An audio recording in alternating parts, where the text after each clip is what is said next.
말도 안 되는 일이 일어났습니다. 2025년 세계 최강대국 미국의 공장들이 하나둘씩 멈춰섰습니다. 디트로이트의 자동차 공장, 캘리포니아의 전자제품 생산 라인, 심지어 텍사스의 정유시설까지. 그 이유는 조용히 침묵하던 한 나라 때문이었습니다. 한국이 멈추면 세계가 멈춘다는 말, 이제는 현실이 되었습니다. 그 이유가 무엇인지 지금부터 시작하겠습니다. 딱 1초만 좋아요와 구독 꼭 부탁드립니다. 딱 1초만요. 안녕하세요. 저는 국제전략 분석가 아서 벤틀리입니다. 케임브리지 대학에서 20년간 국제관계와 산업 패권을 연구해왔습니다. 오늘 여러분께 세계를 흔든 조용한 강국에 대한 이야기를 들려드리려 합니다. 2025년 1월 15일, 저는 케임브리지 강의실에서 학생들을 가르치고 있었습니다. 그날 아침, 제 휴대폰에 긴급 뉴스 알림이 울렸어요. 미국이 새로운 무역 장벽을 발표한 순간이었죠. 특히 반도체와 배터리 산업에 45% 관세를 부과한다는 내용이었습니다. 저는 즉시 강의를 중단하고 뉴스를 틀었습니다. 미국 대통령이 백악관 로즈가든에 서서 새로운 무역 정책을 발표하는 모습이 화면에 나왔습니다. 오늘부터 우리는 국가 안보와 경제 주권을 지키기 위한 새로운 조치를 시행합니다. 미국 산업의 심장을 외국 기업에 맡길 수 없습니다. 학생들과 함께 뉴스를 지켜보며 저는 즉시 세계 경제의 지각 변동이 올 것을 직감했습니다. 그리고 예상대로 각국의 반응은 격렬했어요. 중국은 불과 6시간 만에 보복 관세를 발표했습니다. 미국의 일방적 조치는 세계 무역 질서를 위협하는 행위로 우리도 상응하는 조치를 취할 수밖에 없습니다. 중국 외교부 대변인의 목소리는 차갑게 울려 퍼졌습니다. 유럽연합은 24시간 내에 WTO에 제소하며 법적 대응에 나섰죠. 우리는 규칙 기반 국제 질서를 존중하며 적법한 절차로 이 문제를 해결할 것입니다. EU 집행위원장의 말에는 분노가 묻어 있었습니다. 일본은 외교적 항의를 표했어요. 미일 동맹의 정신에 맞지 않는 결정에 깊은 유감을 표합니다. 일본 총리의 얼굴에는 당혹감이 역력했습니다. 그런데 이상한 점이 있었습니다. 한국의 반응이 없었어요. 아무 소리도, 아무 움직임도 없었습니다. 세계 3위 반도체 강국, 세계 1위 배터리 생산국이 침묵하고 있었습니다. 마치 폭풍 속에 고요히 서 있는 바위처럼요. 저는 그 순간 직감적으로 뭔가 다른 상황이 전개될 것임을 느꼈습니다. 교수님, 한국은 왜 아무 말도 안 하는 거죠? 그들이 가장 큰 타격을 받을 텐데요. 한 학생이 물었습니다. 침묵도 때로는 가장 강력한 언어가 될 수 있죠. 두고 봅시다. 제가 답했지만 솔직히 저도 확신할 수 없었습니다. 정확히 2달 후 세계를 뒤흔드는 사건이 일어났습니다. 3월 17일 디트로이트의 자동차 공장들이 갑자기 멈춰 섰어요. 전기차용 배터리 관리 시스템에 문제가 생겼다는 이유였죠. 처음에는 일시적인 문제로 여겨졌지만 일주일 후 캘리포니아의 전자제품 생산 라인도 가동이 중단되었습니다. OLED 패널과 메모리 칩 공급에 차질이 생겼다고 했어요. 그리고 텍사스의 석유화학 플랜트까지 공정 제어 시스템에 문제가 발생했죠. 한국에서 오는 핵심 부품들이 모두 지연되고 있습니다. 대체품을 구할 수 없어요. 포드 자동차의 한 공장 관리자가 CNN과의 인터뷰에서 말했어요. 저는 즉시 자료를 모으기 시작했습니다. 그리고 놀라운 패턴을 발견했죠. 한국 기업들이 보낸 반도체, 배터리, 센서, 디스플레이 등 핵심 부품들이 모두 기술적 문제로 지연되고 있었어요. 어떤 것은 품질 검사 강화로, 또 어떤 것은 시스템 업데이트로 납품이 늦어지고 있었습니다. 그것은 우연이 아니었습니다. 완벽하게 계산된 전략이었죠. 한국은 세계에 말 한마디 하지 않고 조용히 미국의 산업 심장을 멈추게 만들었습니다. 그리고 그 영향은 미국에만 국한되지 않았어요. 미국 공장에서 생산되는 제품들이 세계로 나가지 못하면서 글로벌 공급망 전체가 흔들리기 시작했습니다. 세계는 충격에 빠졌습니다. 그리고 서서히 깨닫기 시작했어요. 조용히 있었던 한국이 사실은 모든 것을 조율하고 있었다는 사실을. 한국이 멈추면 세계도 멈춘다. 이 말이 단순한 과장이 아니라 현실이 된 순간이었습니다. 우리가 매일 사용하는 스마트폰부터 자동차까지 한국 기술 없이는 돌아가지 않는 세상이 펼쳐진 것이죠. 여러분은 지금 손에 들고 계신 그 기기가 어떤 나라의 기술로 가득 차 있는지 생각해 보신 적 있으신가요? 그로부터 4개월 후, 저는 케임브리지 국제전략 포럼의 주요 연사로 초청받았습니다. 세계 각국의 전략가들이 모인 자리였어요. 러시아, 중국, 일본, 독일, 영국 등 17개국의 전문가들이 한자리에 모였죠. 미국의 무역 정책과 한국의 대응은 여전히 뜨거운 감자였습니다.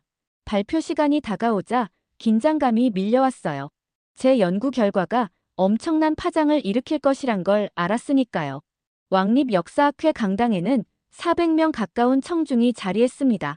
그 중에는 사토 유이치, 장웨이, 루이스 크라머, 엘리자 퀸 같은 세계적인 분석가들도 있었어요.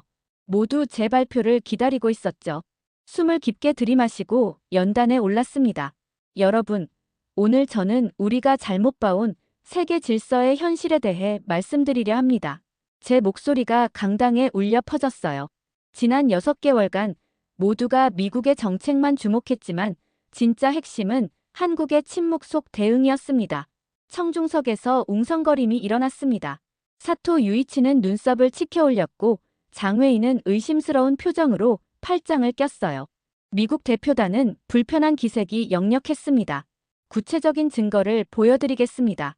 저는 프레젠테이션 첫 슬라이드를 띄웠습니다. 화면에는 미국 공장들이 멈춰선 날짜와 한국 부품 공급 지연 일정이 완벽하게 일치하는 그래프가 나타났어요.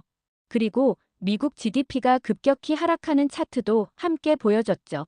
2025년 3월 17일 디트로이트 자동차 공장 가동 중단. 이유는 배터리 관리 시스템 펌웨어 업데이트. 담당 기업은 한국어사. 3월 24일 캘리포니아 스마트폰 생산 라인 중단. 이유는 OLED 패널 품질 검사 강화. 담당 기업은 한국비사. 3월 31일 텍사스 정유시설 가동률 60% 하락. 이유는 제어 시스템 센서 교체. 담당 기업은 한국시사. 저는 각 사건을 하나씩 짚어가며 말했습니다. 이것은 우연이 아닙니다. 완벽하게 계산된 전략이었습니다. 루이스 크라머가 자리에서 일어나 질문했습니다. 벤틀리 교수, 정말 한국이 의도적으로 이런 일을 했다고 주장하시는 겁니까? 그건 국제법상 문제가 되지 않습니까? 일종의 경제 테러리즘 아닌가요? 제 미소가 깊어졌습니다. 크라머 씨, 그것이 바로 한국의 천재적인 부분입니다. 어떤 법도 어기지 않았어요. 펌웨어 업데이트, 품질 검사 강화, 물류 재조정, 모두 기업의 정당한 활동입니다. 하지만 이 모든 것이 완벽히 조율되어 있었죠. 장웨이가 비웃듯 말했습니다. 그런 소규모 조치들이 어떻게 세계 최강 대국을 무릎 꿇게 할 수 있다는 겁니까? 믿기 어려운 이야기군요. 저는 다음 슬라이드로 넘어갔습니다. 미국 경제가 2달 만에 2.3% 하락한 그래프가 나타났어요. 이것이 바로 증거입니다. 결과가 증거죠. 한국은 말 한마디 없이 종이 한 장 찢지 않고 세계 최강 대국을 압박했습니다. 엘리자 퀸이 진지한 표정으로 물었습니다. 그럼 한국 정부가 직접 이런 일을 지시했다는 증거가 있나요? 직접적인 증거는 없습니다. 그것도 전략의 일부죠. 제가 답했어요. 하지만 수십 개의 기업이 같은 시기에 같은 방식으로 행동할 확률은 거의 0에 가깝습니다. 특히 그 결과가 정확히 미국의 관세 정책 철회로 이어졌다는 점을 고려하면요. 그 순간 강당은 완전한 침묵에 빠졌습니다. 세계 전략가들은 새로운 현실을 받아들이려 애쓰고 있었어요. 한국이라는 나라가 미국을 굴복시켰다는 충격적인 사실을. 여러분, 오늘 우리는 역사의 변곡점을 지나고 있습니다. 제 목소리가 다시 강당을 채웠습니다. 세계 질서가 재편되고 있어요. 그리고 그 중심에는 우리가 미처 주목하지 못했던 나라, 한국이 있습니다. 여러분은 자신이 얼마나 한국 기술에 의존하고 있는지 생각해 보신 적이 있으신가요? 아마도 그 깊이를 정확히 아는 사람은 많지 않을 겁니다. 하지만 그 모든 것이 우리 일상의 일부가 되어 있죠. 발표 중간에 저는 갑자기 주머니에서 스마트폰을 꺼냈습니다. 최신형 아이폰이었죠. 여러분, 이 장치를 보십시오. 미국 기업의 상징이라 할 수 있는 애플 아이폰입니다. 제가 전 세계가 사랑하는 그 작은 기기를 들어올렸어요. 하지만 이 기기의 진짜 국적은 어디일까요? 저는 작은 드라이버를 꺼내 천천히 스마트폰을 분해하기 시작했습니다. 강당에는 긴장감이 감돌았어요. 이 아름다운 OLED 디스플레이, 한국 기업이 만듭니다. 내부 메모리 칩, 한국 기업입니다. 배터리 관리 시스템, 역시 한국 기술이죠. 그리고 이 작은 전력 관리 칩, 이것도 한국 회사의 제품입니다. 하나씩 부품을 분해해 보여주며 설명했습니다. 청중들은 놀란 표정으로 지켜보고 있었어요. 애플 로고는 미국을 상징하지만 이 기기의 두뇌와 심장은 한국에서 만들어집니다.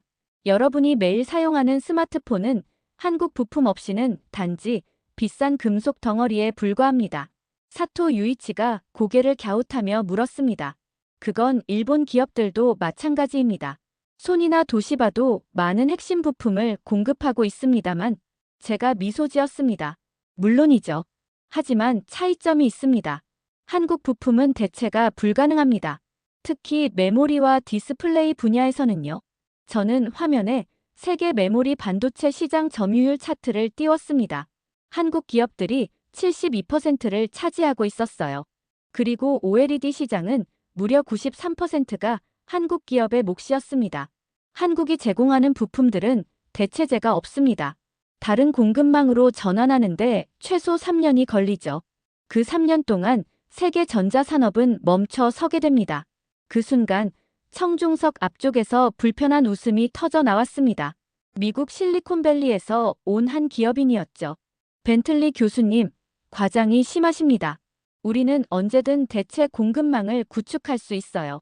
실제로 애리조나에 새 팹을 건설 중입니다. 저는 그의 말에 고개를 끄덕였습니다. 맞습니다. 그런데 그 팹의 핵심 장비는 어디서 오나요? EUV 장비의 핵심 부품 중 40%가 한국 중소기업에서 만들어집니다. 그리고 그 팹을 설계한 엔지니어의 38%는 한국 출신이죠. 강당에 다시 침묵이 흘렀습니다. 미국 기업인의 얼굴이 굳어졌어요. 갑자기 저는 완전히 분해된 스마트폰을 들고 바닥에 던졌습니다. 부품들이 사방으로 튀었지만 디스플레이는 깨지지 않았어요. 보셨죠? 이 디스플레이는 깨지지 않습니다. 한국의 기술력 덕분이죠. 10년 전에는 상상도 할 수 없었던 내구성입니다. 청중들 사이에서 놀라움의 탄성이 흘러나왔습니다. 여러분, 우리가 매일 사용하는 스마트폰은 미국 회사의 로고가 붙어 있지만 그 내면에는 한국의 혼이 담겨 있습니다. 그리고 이건 스마트폰만의 이야기가 아닙니다. 저는 다음 슬라이드로 넘어갔습니다. 전기차, 드론, 군용 시스템, 의료기기 등 다양한 영역에서 한국 부품이 차지하는 비중을 보여주는 차트였어요. 전기차 배터리의 62%, 자율주행 센서의 41%, 의료용 초음파 기기의 57%, 이 모든 것의 핵심 부품을 한국이 만듭니다. 세계 산업에 보이지 않는 심장이 바로 한국인 겁니다. 탈일 하산이 손을 들었습니다. 그렇다면 왜 한국은 이런 사실을 더 크게 선전하지 않는 겁니까? 미국이나 중국이라면 틀림없이 그랬을 텐데요. 제 미소가 깊어졌습니다. 그게 바로 한국의 전략입니다. 조용히, 그러나 확실하게 세계의 핵심을 장악하는 것이죠. 세계가 한국을 단순히 삼성과 현대의 나라로만 알고 있을 때 그들은 이미 우리 일상 깊숙이 들어와 있었습니다. 여러분, 스마트폰은 시작에 불과합니다. 한국의 영향력은 바다를 지배하는 거대한 힘으로 이어집니다. 이제 그 이야기로 넘어가 보겠습니다. 여러분은 세계 무역의 90%가 바다를 통해 이루어진다는 사실을 알고 계십니까? 제가 다음 슬라이드를 보여주었습니다. 전 세계 해상 물류 경로를 나타내는 지도였어요. 그리고 그 바다를 지배하는 것은 누구일까요? 청중석에서 미국의 해군 장성으로 보이는 인물이 자신감 있게 말했습니다. 미국 해군이죠. 우리의 항모전단이 세계 해양을 지키고 있습니다. 제가 고개를 저었습니다. 군사적으로는 그럴지 모르지만 상업적으로는 다른 나라가 바다를 지배하고 있습니다. 바로 한국입니다. 화면에 거대한 선박들의 이미지가 나타났습니다. 컨테이너선, LNG 운반선, 유조선. 모두 압도적인 크기였어요. 세계에서 운행 중인 초대형 선박의 80%는 한국에서 만들어집니다. 현대조선, 태산중공, 해남해양과 같은 한국의 조선 3사는 글로벌 조선 시장을 완전히 장악하고 있습니다. 저는 울산 조선소의 항공 사진을 보여주었습니다. 거대한 선박들이 줄지어 건조되고 있는 모습이었죠. 이것이 한국의 진짜 힘입니다. 세계 물류의 핵심인 선박을 만드는 기술력이죠. 루이스 크라머가 손을 들었습니다. 중국도 조선업에 엄청난 투자를 하고 있지 않습니까? 그들이 곧 한국을 추월할 텐데요. 제가 웃으며 대답했습니다. 크라머 씨, 10년 전부터 그런 말이 나왔습니다. 하지만 현실은 어떻습니까? 슬라이드를 넘기자 고부가 가치 선박 시장 점유율 그래프가 나타났습니다. LNG 운반선 시장에서 한국은 여전히 93%를 차지하고 있었어요. 중국은 수많은 조선소를 건설했지만 핵심 기술은 여전히 한국이 독점하고 있습니다. 특히 LNG 운반선, 초대형 컨테이너선과 같은 고부가 가치 선박은 한국만이 만들 수 있어요. 슬라이드를 넘겼습니다. 선박의 내부 구조를 보여주는 도면이 나타났어요. LNG는 영하 162도에서 운반해야 합니다. 이 극저온을 견디는 특수 탱크를 설계하고 제작할 수 있는 나라는 세계에서 한국이 유일합니다. 현대조선이 개발한 현대 멤브레인 타입 LNG 탱크는 세계 표준이 되었어요. 강당 뒤쪽에서 타릴 하산이 질문했습니다. 그렇다면 카타르의 새로운 LNG 프로젝트도 한국 기술에 의존하고 있다는 말입니까? 제가 고개를 끄덕였습니다. 맞습니다. 카타르의 LNG 확장 프로젝트에 필요한 모든 선박은 한국에서 만들어집니다. 이 프로젝트만 1,340억 달러 규모지요. 다음 슬라이드로 넘어갔습니다. 세계 주요 항구의 사진들이 나왔어요. 더 놀라운 사실은 이 선박들이 정박하는 주요 항만의 크레인과 하역, 설비의 60%도 한국 기업이 만든다는 점입니다. 부산항에서 개발된 스마트 항만 기술은 이제 로테르담, 두바이, 싱가포르 항만에서도 표준이 되었습니다. 청중석에서 장웨이가 불편한 듯 자세를 고쳐 앉았습니다. 중국의 해상 실크로드 전략이 한국 기술에 의존하고 있다는 사실이 불편해 보였어요. 그런데 더 흥미로운 것은 미래입니다. 제가 계속 말했습니다. 자율운항 선박, 수소 연료 선박, 해양 데이터 센터. 이 모든 미래 기술의 선두에 한국이 서 있습니다. 저는 마지막 슬라이드를 보여주었습니다. 세계 지도 위에 한국산 선박들의 항로가 선으로 표시되어 있었어요. 마치 지구를 감싸는 거미줄 같았습니다. 바다의 주인이 바뀌고 있습니다. 그리고 그 이름은 한국입니다. 세계 물류의 심장, 바다를 움직이는 기술, 그 모든 것의 중심에 한국이 있습니다. 강당의 무거운 침묵이 내려앉았습니다. 모두가 새로운 현실을 받아들이려 애쓰는 듯 했어요. 여러분은 혹시 자신이 입고 있는 옷, 마시는 커피, 심지어 이 강연장의 의자까지 이 모든 것이 한국이 만든 배를 통해 운송되었다는 사실을 생각해 본 적이 있으신가요? 세계 각국의 전문가들은 서로를 바라보며 불안한 시선을 교환했습니다. 한 나라가 이렇게 중요한 인프라를 장악하고 있다는 사실이 충격적이었나 봅니다. 그리고 이것은 평화 시의 이야기입니다. 만약 전쟁이 발발한다면 어떻게 될까요?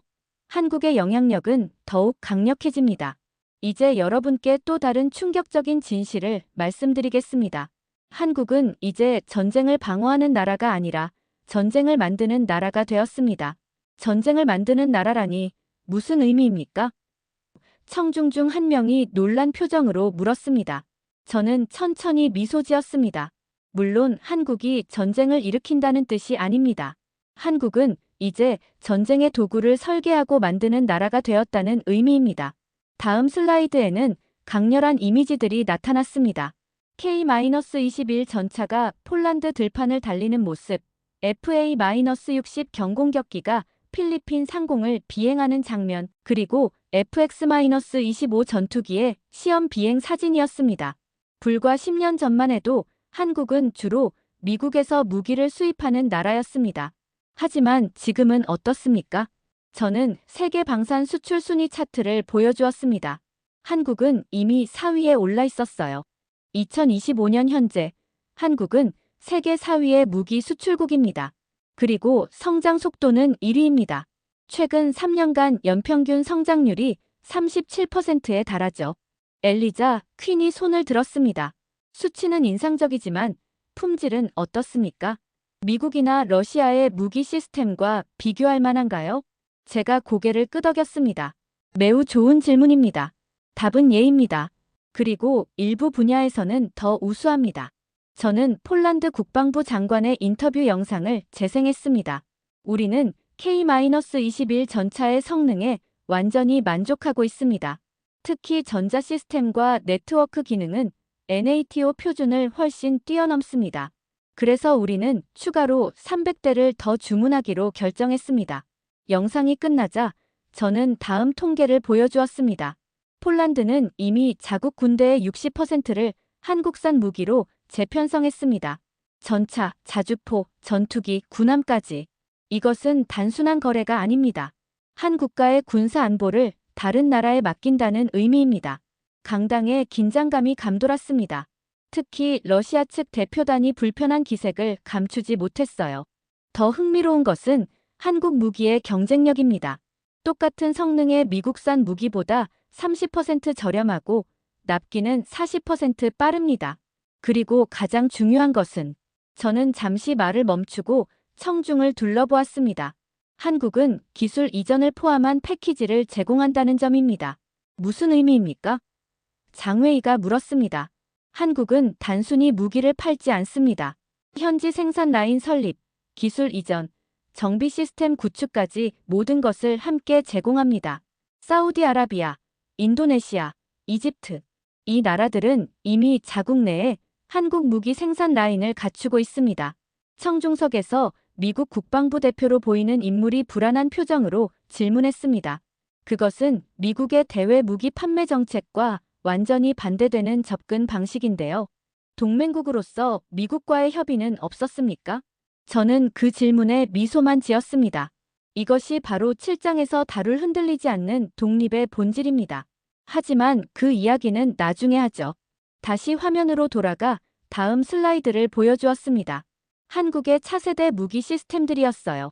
자율 복합형 드론 시스템, 레일건, 양자 레이더, 극초 음속 미사일.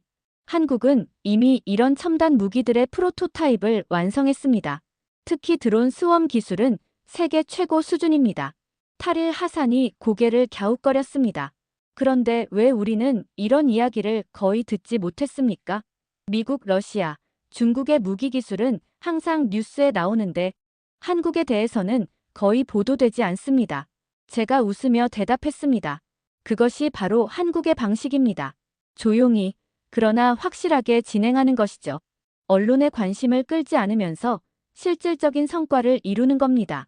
저는 마지막 슬라이드를 보여주었습니다. 세계 지도 위에 한국 무기를 구매한 국가들이 표시되어 있었어요. 이미 47개국이었습니다. 이제 한국은 전쟁을 방어하는 나라가 아니라 전쟁을 설계하는 기술국입니다. 그리고 이것은 단순한 경제적 성공을 넘어 지정학적 영향력의 확장을 의미합니다. 청중석에서 숨죽인 웅성거림이 들렸습니다. 세계의 전략가들은 새로운 군사 강국의 등장을 목격하고 있었던 겁니다. 그런데 한국의 진정한 힘은 총과 탱크에만 있지 않습니다. 어쩌면 더 강력한 무기가 따로 있죠. 그것은 바로 문화입니다.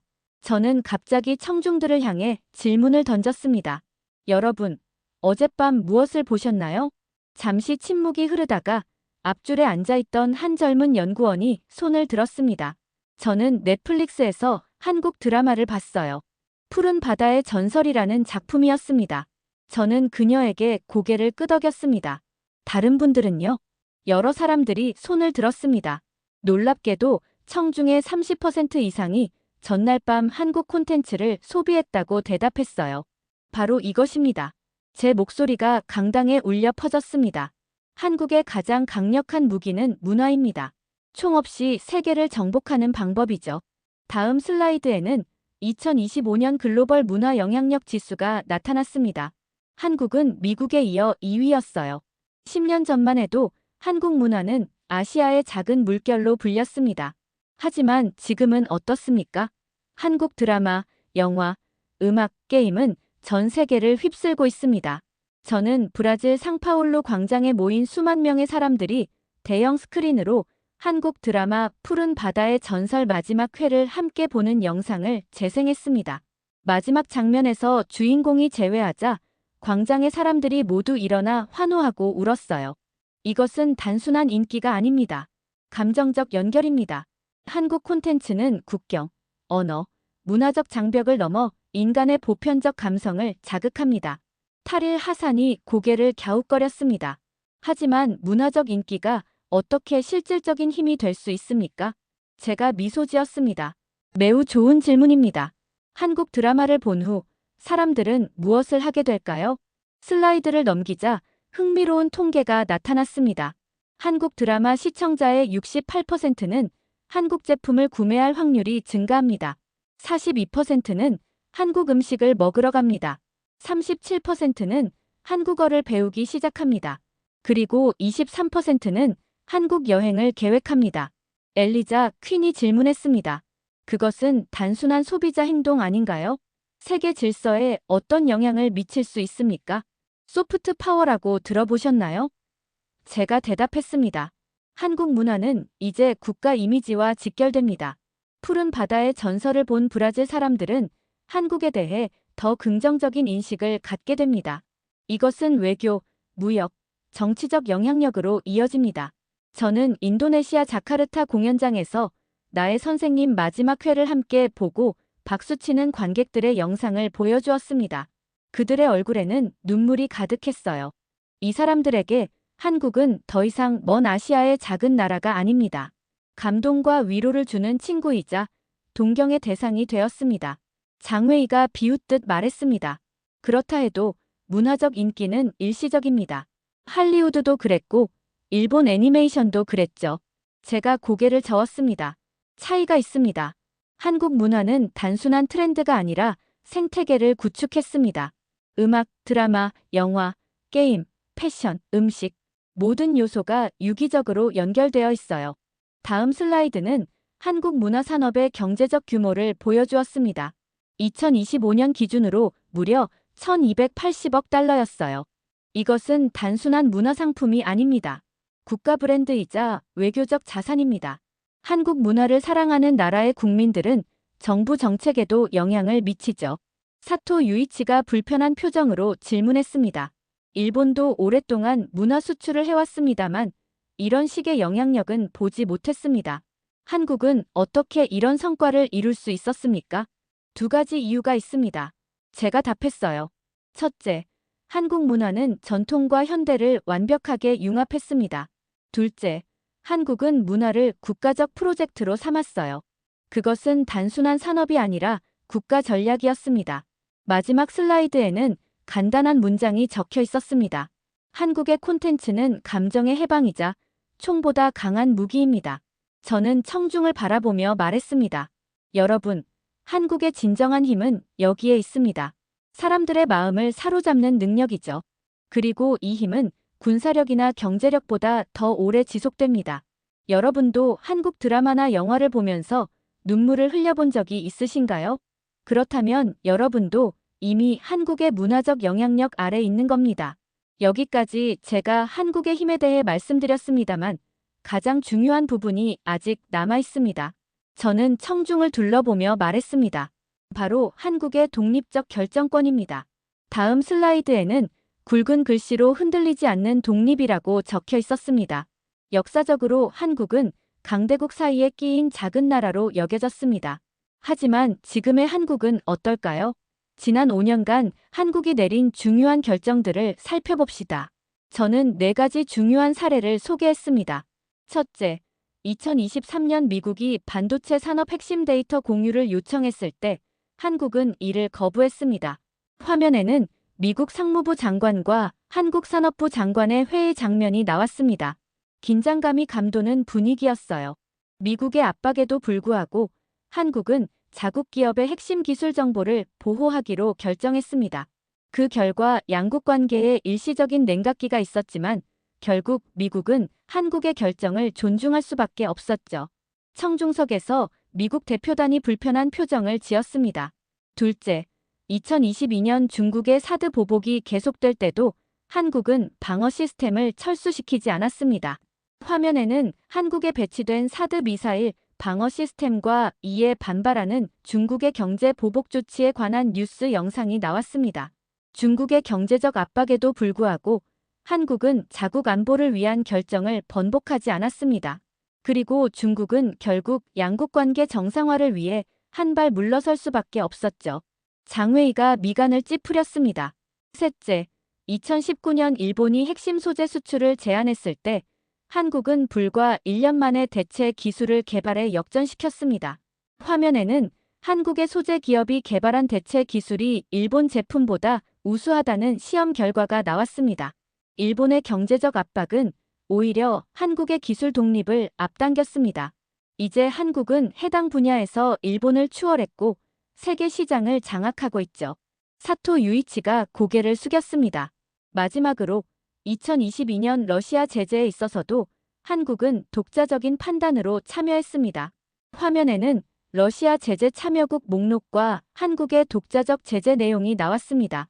미국이나 EU의 결정을 그대로 따르지 않고 한국 자체의 이익과 가치 판단에 따라 제재의 범위와 강도를 결정했습니다. 저는 청중을 둘러보며 말했습니다.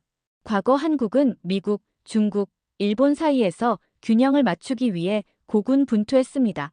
하지만 이제는 다릅니다. 한국은 그 누구의 눈치도 보지 않습니다. 엘리자 퀸이 질문했습니다. 그렇다면 한국의 이런 자신감은 어디서 오는 걸까요? 제가 미소 지었습니다. 바로 앞서 말씀드린 모든 것들입니다. 반도체, 배터리, 조선, 방산, 문화. 이 모든 분야에서의 우위가 한국의 강한 협상력을 제공하고 있습니다. 루이스 크라머가 손을 들었습니다. 하지만 한국은 여전히 안보적으로 미국에 의존하고 있지 않습니까? 그리고 에너지와 식량 안보도 취약하지 않나요? 좋은 지적입니다. 제가 답했습니다. 한국은 여전히 취약점이 있습니다. 하지만 그것을 극복하기 위한 움직임도 활발합니다. 다음 슬라이드에는 한국의 독자적 핵연료 재처리 기술 개발, 식량 안보를 위한 스마트팜 확대, 자체 개발 중인 첨단 무기 시스템 등이 소개되었습니다. 한국은 자국의 취약점을 정확히 인식하고 그것을 극복하기 위해 장기적인 계획을 실행 중입니다. 이것은 단순한 산업 정책이 아니라 국가 생존 전략입니다. 저는 마지막 슬라이드를 보여주었습니다. 거기에는 간단한 문장이 적혀 있었어요. 모두에게 노라고 말할 수 있는 단 한 나라가 있다면 그건 바로 대한민국입니다. 강당에 무거운 침묵이 내려앉았습니다. 모두가 한국이라는 나라를 새롭게 인식하기 시작한 것 같았어요. 그렇다면 이제 우리는 어떤 세계에 살게 될까요? 새로운 세계 질서 속에서 한국의 위치는 어디일까요? 이제 우리의 여정이 마지막 장에 도달했습니다. 저는 천천히 연단 중앙으로 걸어나갔습니다. 지금까지 한국의 기술력, 산업 역량, 문화적 영향력, 그리고 독립적 결정권에 대해 말씀드렸습니다. 이 모든 요소가 합쳐져 어떤 새로운 현실을 만들고 있을까요? 저는 마지막 슬라이드를 보여주었습니다. 세계 지도 위에 각 산업별 영향력이 색상으로 표시되어 있었습니다. 한국에서 시작된 붉은색 선들이 전 세계로 뻗어나가고 있었어요. 반도체, 배터리, 조선, 디스플레이, 바이오. 모든 주요 산업에서 한국은 중심축이 되고 있습니다. 그리고 이러한 산업적 영향력은 이제 세계 질서에도 영향을 미치고 있습니다. 저는 청중을 둘러보며 말했습니다. 전통적으로 세계 질서는 군사력과 경제 규모에 의해 결정되었습니다. 하지만 21세기는 다릅니다. 핵심 기술을 누가 장악하느냐가 더 중요해졌어요. 사토 유이치가 질문했습니다. 그렇다면 한국이 미국이나 중국과 같은 초강대국이 될 수 있다고 보시는 건가요? 제가 고개를 저었습니다. 아니요. 한국은 전통적인 의미의 초강대국이 되지는 않을 겁니다. 인구도 적고 영토도 작으니까요. 하지만 한국은 핵심 연결고리 피벗가 되고 있습니다. 핵심 연결고리라니 어떤 의미죠? 엘리자 퀸이 물었습니다. 저는 천천히 설명했습니다. 한국이 움직이면 세계의 축이 함께 움직인다는 뜻입니다. 한국이 특정 기술 표준을 선택하면 세계가 그것을 따를 수밖에 없어요. 한국이 특정 국가와의 관계를 강화하면 그 국가의 국제적 위상이 상승합니다. 다음 화면에는 몇 가지 사례가 나왔습니다. 2024년 한국이 육지통신표준에서 B방식을 선택하자 미국이 지지하던 A방식은 사실상 폐기되었습니다. 2023년 한국이 베트남에 대규모 투자를 단행하자 베트남 경제는 두 자릿수 성장을 기록했습니다. 2025년 한국이 양자 컴퓨팅 분야에서 유럽과 협력을 강화하자 중국의 양자 기술 고립이 심화되었습니다. 청중석에서 장외희가 불안한 표정으로 질문했습니다.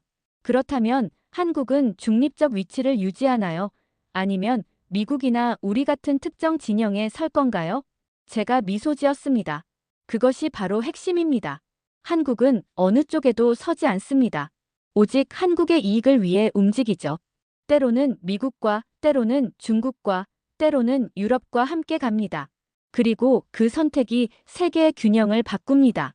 루이스 크라머가 고개를 갸웃거렸습니다. 하지만 결국 물리적인 힘, 즉 군사력이 가장 중요하지 않을까요? 한국은 그 면에서는 여전히 제한적이잖아요. 저는 천천히 고개를 저었습니다. 21세기는 다릅니다. 물론 군사력은 여전히 중요하지만 기술 의존성이 더 강력한 지렛대가 되고 있어요. 미국이나 중국도 한국의 기술 없이는 자국 경제를 유지할 수 없습니다. 이것이 바로 새로운 형태의 힘입니다.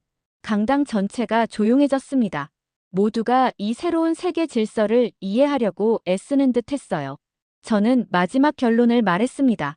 대한민국, 당신이 생각한 것보다 훨씬 더 강합니다. 더 이상 따라가는 나라가 아닙니다. 흐름을 바꾸는 나라입니다. 세계 질서를 다시 쓰는 조용한 건축가입니다. 엘리자 퀸이 마지막 질문을 던졌습니다. 그렇다면 교수님, 우리는 이 새로운 현실에 어떻게 대응해야 할까요? 제 대답은 간단했습니다. 한국을 새롭게 바라보세요. 과거의 이미지를 버리고 있는 그대로의 한국을 인식하세요. 그리고 협력하세요. 한국과 함께하는 나라가 미래의 승자가 될 것입니다. 저는 마무리했습니다. 세계는 이미 변했습니다. 한국이 멈추면 세계가 멈춥니다. 이제 우리는 이 현실을 받아들이고 새로운 시대에 적응해야 합니다. 감사합니다. 청중석에서 열화와 같은 박수가 쏟아졌습니다. 그들의 눈빛에는 한국이라는 나라에 대한 새로운 인식이 담겨 있었어요. 이날 그 강당을 떠난 400명의 전략가들은 각자의 나라로 돌아가 새로운 보고서를 쓰기 시작했습니다. 그리고 그 보고서는 한국은 우리가 모르는 사이 세계를 재편하다 같은 제목으로 시작되었습니다. 시청해주셔서 감사합니다. 앞으로 더 좋은 영상으로 보답해드리겠습니다.